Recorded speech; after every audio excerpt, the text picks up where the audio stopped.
Assalamualaikum sahabat Gudang Cerita. Setelah ada kesulitan, pasti ada kemudahan. Bayangkan, di sebuah sudut kota kecil yang tenang, seorang kakek renta berjualan mie ayam dengan sistem kejujuran, tanpa kasir, tanpa cek nota, hanya hati yang percaya. Tapi di tengah kesederhanaan itu, seorang wanita kaya nan pongah bernama Bu Hajah Gendut memanfaatkan celah kejujuran itu untuk keuntungan dirinya sendiri.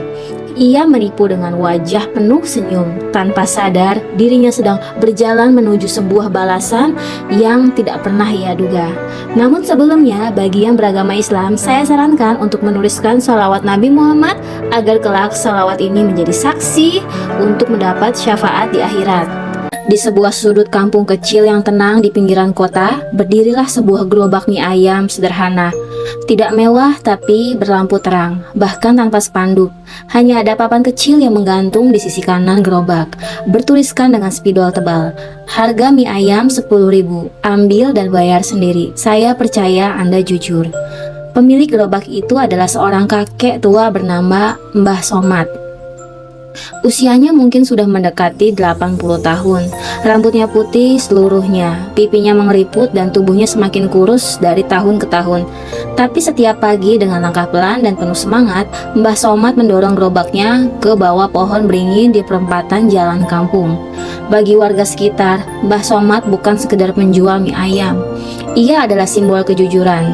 Sudah 3 tahun lebih ia menjalankan sistem bayar sendiri, tanpa pernah mengawasi uang yang masuk ke dalam kotak kecil di pojok gerobak. Kotak itu hanya terbuat dari kaleng bekas biskuit yang dicat ulang. Tidak ada kunci, tidak ada CCTV, tapi kepercayaan Mbah Somad pada manusia tidak tergoyahkan. Kalau kita percaya sama orang, nanti orang juga belajar buat jadi orang yang bisa dipercaya. Begitu kata Mbah Somad saat ditanya mengapa ia tidak takut ditipu.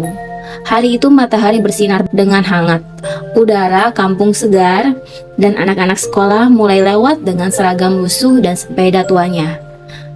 Mereka mampir sebentar untuk membeli semangkuk mie ayam. "Mbah, saya cuma bawa uang 8.000, boleh nggak?" tanya seorang anak laki-laki. Mbah Somad tersenyum ramah. "Makan saja. Kalau punya lebih nanti kapan-kapan bayar." Anak itu mengangguk malu-malu, lalu mengambil satu mangkok dan menyelipkan uangnya di kotak. Ia duduk di bawah pohon menikmati mie ayam buatan Mbah Somad yang terkenal lezat, dengan kaldu bening yang khas dan potongan ayam yang gurih. Beberapa menit kemudian datang seorang bapak penarik beca. Ia tampak letih, penuh membasahi bajunya. "Panas ya Pol, Mbah, mie ayamnya 1 ya," ucapnya sambil mengambil tisu di saku celananya. Ia mengambil sendiri 1 mangkuk, menyiram kuah, lalu membayar sesuai harga yang tertera. Kebiasaan itu sudah menjadi bagian dari kehidupan warga. Mereka nggak hanya membeli mie ayam, tapi juga belajar dari ketulusan Mbah Somad. Namun, meski semua terlihat indah dan damai, tidak semua pelanggan datang dengan hati jujur. Beberapa minggu belakangan, sosok yang mencolok kerap terlihat mampir ke gerobak Mbah Somad. Seorang wanita dengan tubuh besar, berbalut baju kebaya mewah dan perhiasan mencolok. Ia dikenal sebagai Bu Hajah Gendut.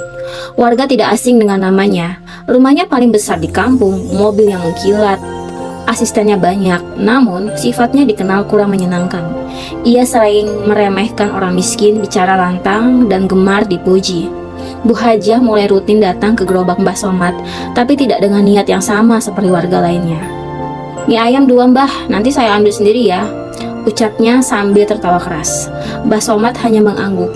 Hari itu ia mengambil 2 mangkuk, duduk di kursi panjang dekat gerobak, dan makan dengan lahap. Setelah selesai, ia melirik kanan kiri, lalu menyelipkan 1 lembar uang 5.000-an ke dalam kotak.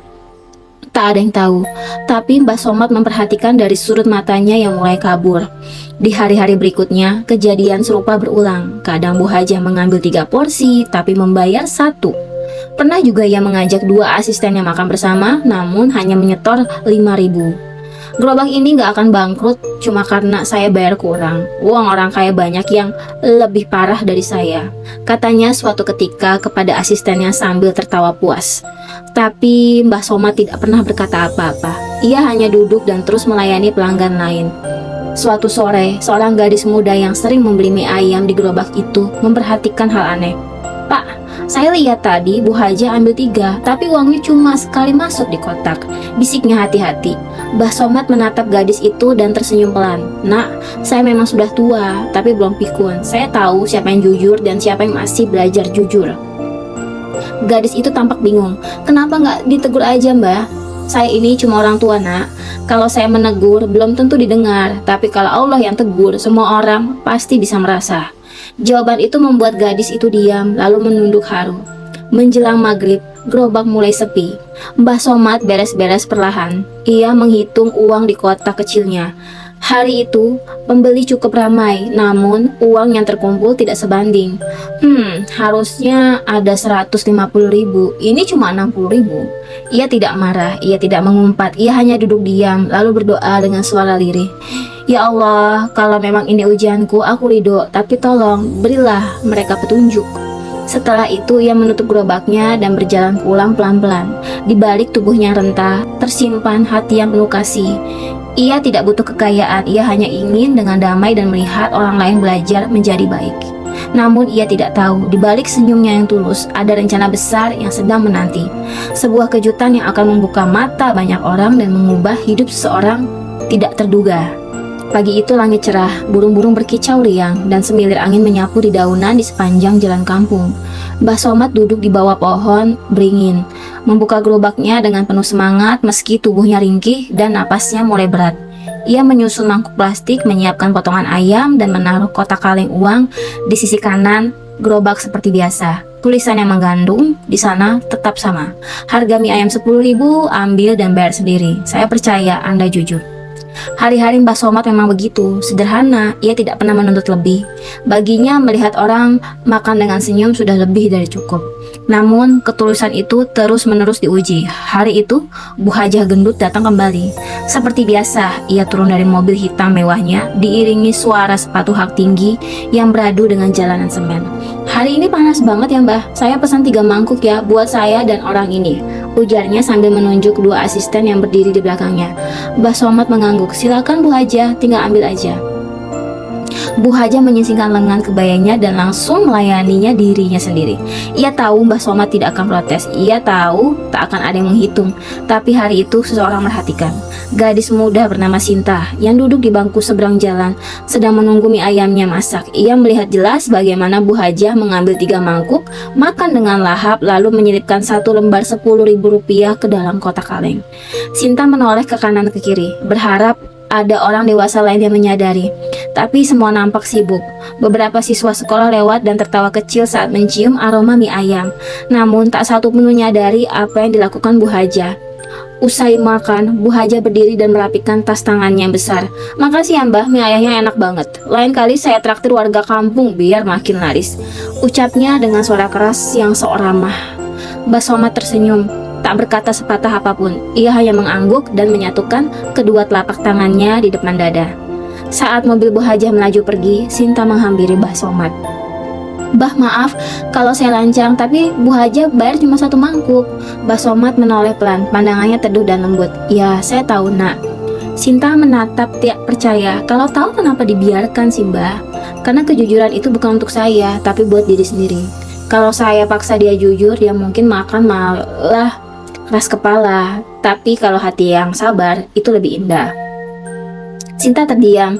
Ia tidak tahu harus berkata apa. Rasanya kebaikan hati Mbak Somad itu terlalu dalam untuk dimengerti oleh banyak orang.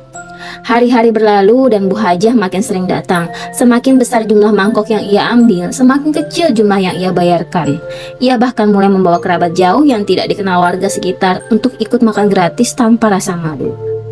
"Aduh Mbah, saya ambil 5 ya, ini buat saudara dari Jakarta." Mereka penasaran katanya, "Mie ayam jujur itu kayak gimana sih?" kata Bu Hajah sambil tertawa lebar. Mbah Somad tetap diam. Ia tidak mencatat, tidak pernah menuntut, tapi diam-diam beberapa warga mulai merasa resah. Mereka tidak bisa marah, tapi juga ingin ketulusan Mbah Somad tidak dimanfaatkan terus. Sinta dan beberapa pemuda akhirnya berkumpul di malam hari. Mereka berdiskusi sambil duduk di pos ronda, menatap langit dan memikirkan bagaimana cara membantu Mbah Somad.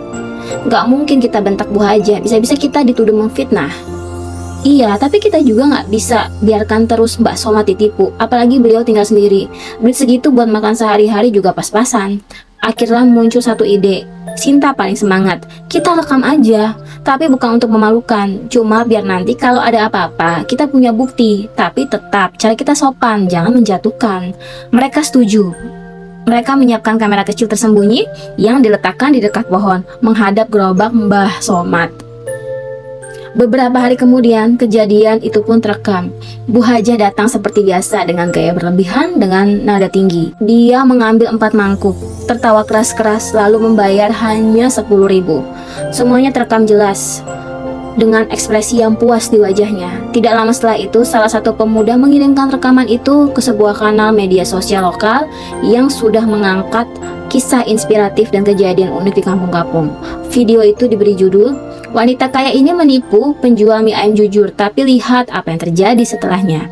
Tidak butuh waktu lama, video itu viral. Komentar membanjiri. Ratusan orang mengancam tindakan Bu Hajah gendut. Tapi beberapa waktu bahkan ada yang mengaku menangis melihat kesabaran Mbah Somad. Sementara itu di kampung, semua orang mulai membicarakan video tersebut. Iya ya, ternyata Mbah Somad tahu semua, tapi kok beliau sabar banget. Bu Hajah keterlaluan banget sih, masa makan enak tapi bayar nggak ikhlas. Tiba-tiba status Bu Hajah berubah. Yang dulu disanjung karena kaya dan suka nyumbang ke masjid, kini dijauhi. Ibu-ibu pengajian mulai menarik diri, bahkan anak-anak kecil pun berbisik dan menahan tawa saat mobil mewahnya lewat. Bu Hajah sendiri awalnya nggak tahu, sampai suatu malam ia membuka aplikasi video dan menemukan wajahnya di thumbnail sebuah konten dan memutar video itu. Ia terpaku, tangan gemetar, napas tercekat. Itu saya.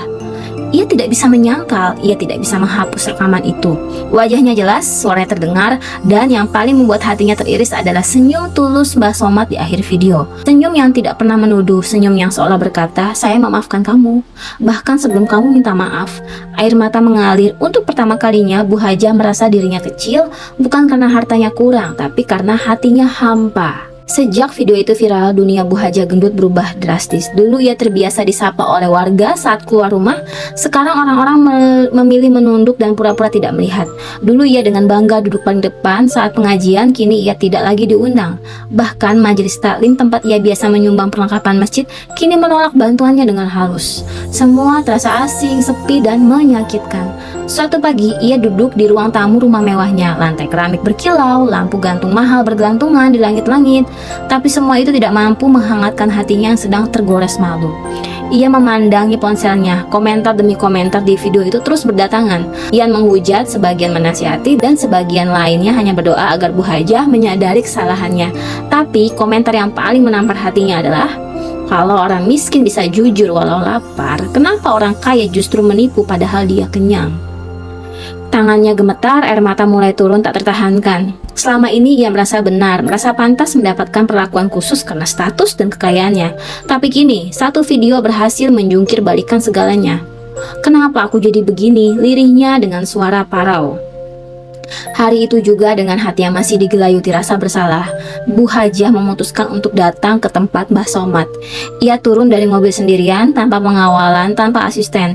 Bajunya pun tidak semewah biasanya, hanya gamis sederhana warna coklat dan jilbab polos yang terurai sampai dada. Warga yang melihatnya hanya memandangi dari kejauhan, tak ada yang menyapa, tak ada yang menyambut. Bu Hajah melangkah pelan menuju gerobak mie ayam yang masih berdiri tegak di bawah beringin pohon tua.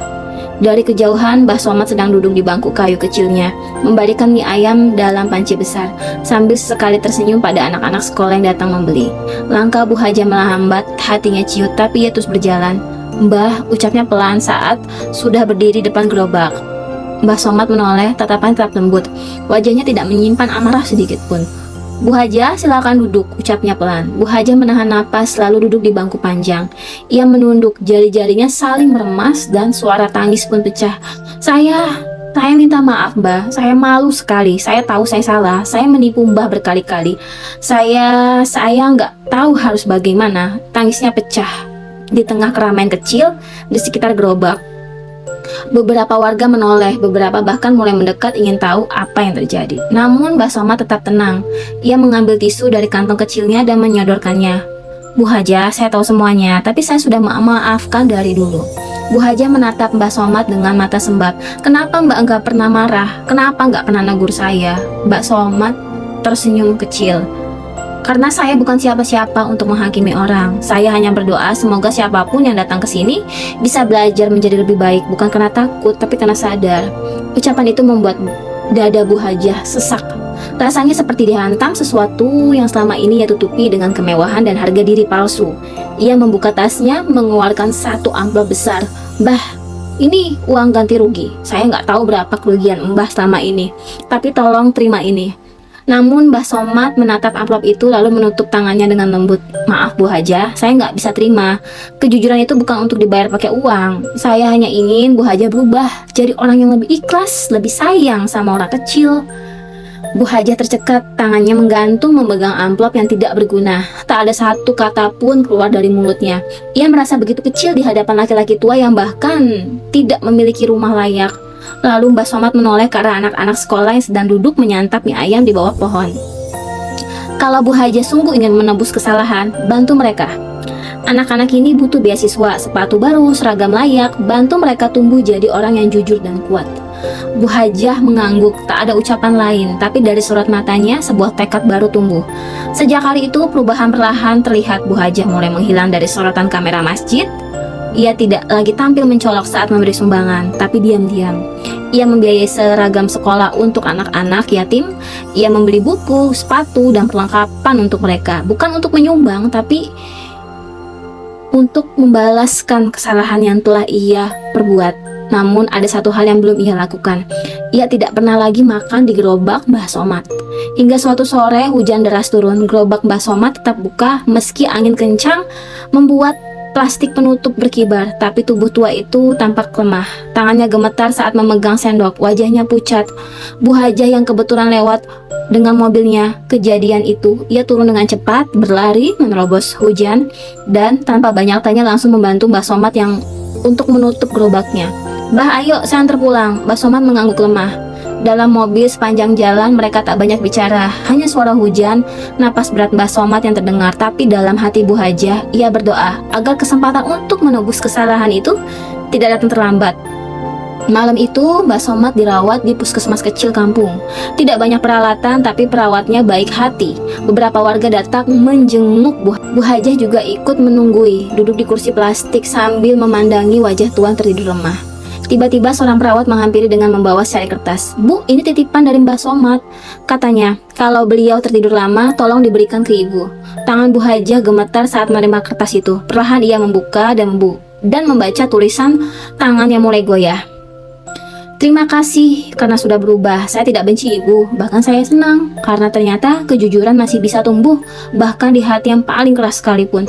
Kalau saya pergi, teruskan kebaikan ini, bukan buat saya, tapi buat anak-anak yang sedang belajar arti kejujuran lewat sepiring mie ayam." Air mata kembali jatuh, tangis tertahan meledak di ruang perawatan. Tak ada harta yang lebih mahal dari pesan terakhir dari seseorang yang tulus. Hujan belum berhenti malam itu. Di puskesmas sederhana kampung, suasana terasa hening. Hanya suara alat infus dan yang menetes perlahan dari derit jendela yang tertiup angin. Bu Hajah duduk di sisi ranjang Mbah Somad, menggenggam tangan keriputnya yang terasa dingin. Air matanya mengalir bukan lagi karena malu, tapi karena takut. Takut kehilangan satu-satunya orang yang telah mengajarkannya makna hidup yang selama ini ia abaikan. Mbah Somad masih terbaring tidak sadar. Napasnya pelan, tapi wajahnya tetap tenang, seolah sedang tersenyum dalam tidur panjang. Di pangkuan Bu Hajah, surat kecil dari Mbah Somad yang tadi siang diberikan oleh perawat, kembali ia baca. Setiap kata dalam surat ini seperti paku yang menancap dalam-dalam ke hatinya. "Kalau saya pergi, teruskan kebaikan ini. Bukan buat saya, tapi buat anak-anak yang sedang belajar arti kejujuran lewat sepiring mie ayam." Satu malam penuh Bu Hajah tidak tidur. Ia duduk di sana menunggu, berharap Mbah Somad membuka mata dan bicara seperti biasa. Tapi harapan itu mulai pudar ketika fajar menyingsing dan perawat datang perlahan menggenggam bahu Bu Hajah. "Bu, maaf, Mbah Somad sudah tenang sekarang." Tangisan langsung pecah, bukan hanya dari Bu Hajah, tapi dari warga yang setari tadi duduk di lorong puskesmas. Mereka menangis dalam diam. Tangisan kehilangan, tangisan hormat, dan tangisan rasa bersalah. Jenazah Mbah Somad disemayamkan di musola kecil dekat rumahnya. Warga berbondong-bondong datang, bahkan anak-anak sekolah yang biasa membeli mie ayam ikut mengangkat jenazah. Tidak sedikit yang menyumbang, meski hanya 2.000 atau 5.000 rupiah, tapi semua datang dari hati. Bu Hajah berdiri di sudut musola, memakai gamis hitam sederhana tanpa perhiasan. Wajahnya pucat, matanya sembab. Saat jenazah diusung keluar, ia mengepalkan tangan dan berbisik dalam hati. "Aku janji, Mbah, aku akan teruskan semua ini." 2 minggu setelah kepergian Mbah Somad, gerobak mie ayam itu tidak lagi berdiri di bawah pohon beringin. Orang-orang mengira semuanya telah berakhir, tapi suatu pagi kejutan datang. Gerobak itu kembali berdiri di tempat yang sama, namun kali ini tampak lebih rapi dan bersih. Tulisan pada papan sampingnya masih sama, harga mie ayam 10.000, ambil bayar sendiri, saya percaya Anda jujur. Yang berbeda adalah siapa yang berdiri di balik gerobak itu. Seorang wanita bertubuh besar dengan senyum yang lembut dan sorot mata yang berubah. Ya, Bu Hajah. Bu Hajah kendut kini menjadi penjaga gerobak itu. Warga awalnya terdiam, ada rasa ragu, ada pula yang terharu, tapi tidak sedikit yang perlahan menghampiri. "Bu Hajah, ini benar ibu yang jualan?" tanya seorang ibu muda. Bu Hajah tersenyum, "Saya hanya melanjutkan apa yang Mbah Somad wariskan. Ini bukan sekedar mie ayam, ini pelajaran tentang kejujuran." Ia melayani sendiri, menyajikan mie dan tetap mempertahankan sistem lama. Tanpa kasir, tanpa pengawasan, kotak uang tetap ada. Setiap orang mengambil sendiri makanannya dan membayar sesuai hati. Awalnya hanya sedikit yang datang, tapi hari-hari berikutnya gerobak ini kembali ramai. Tak hanya karena rasa mie ayamnya yang masih enak, resepnya juga ia pelajari langsung dari catatan tua Mbah Somad, tapi karena warga melihat kesungguhan dalam perubahan Bu Hajah. Ia tidak lagi berdandan mencolok, ia tidak lagi berbicara dengan nada tinggi, ia bahkan sering menolak sumbangan besar dan memilih jika warga yang datang untuk membantu, bukan sekedar memberi uang. Setiap akhir pekan, Bu Hajah membuka kelas kecil di samping gerobak. Anak-anak kampung diajak duduk lesehan, diberi cerita tentang kejujuran dan amanah. Ia menyisipkan pelajaran akhlak lewat kisah nyata hidupnya sendiri. "Dulu Bu Hajah pernah menipu orang tua ini," katanya sambil menunjuk foto Mbah Somad yang kini digantung di gerobak. "Tapi beliau nggak pernah marah, beliau justru mendoakan saya agar berubah dan doa itu terkabul." Anak-anak mendengarkan dengan mata berbinar setelah melihat sendiri perubahan nyata di hadapannya. Namun perubahan bukan tanpa cobaan. Suatu hari ada seorang pemuda luar kampung datang dan membeli 3 mangkuk mie ayam. Ia makan cepat lalu menyelipkan uang 20.000 dan pergi begitu saja. Seseorang memperhatikan dan menghampiri Bu Hajah. "Bu, itu tadi ada orang curang, harusnya 30.000, tapi dia bayar cuma 20.000. Bu Hajah yang tersenyum, "Saya tahu, tapi saya juga tahu mungkin dia sedang belajar. Mungkin dia belum selesai menempuh jalan yang dulu pernah saya lalui." Kalimat itu membuat semua orang terdiam. Mereka paham, Bu Hajah bukan hanya menjalankan gerobak mie ayam, ia sedang meneruskan cara Mbah Somad dalam menyentuh hati manusia tanpa kekerasan, tanpa hinaan, dan hanya dengan ketulusan. Cerita tamat. Pesan dari kisah ini, jangan pernah meremehkan kejujuran sekecil apapun, karena bisa jadi kejujuran yang kita tanam hari ini akan tumbuh menjadi pohon kebaikan baik banyak orang di masa depan, dan sebaliknya, kebohongan kecil bisa jadi membawa kehancuran besar jika terus dipelihara. Ingatlah, harta bisa habis, tapi ketulusan hati akan terus abadi. Kalau kamu tersentuh oleh kisah ini, jangan lupa bantu sebarkan ke teman-teman kamu ya, biar lebih banyak lagi yang belajar dari warisan kejujuran Mbah Somad. Klik like ya, tulis komentarmu, dan subscribe ke channel ini supaya kita bisa terus berbagi kisah penuh makna. Sampai jumpa di cerita selanjutnya, sahabat Gudang Cerita. Wassalamualaikum warahmatullahi wabarakatuh.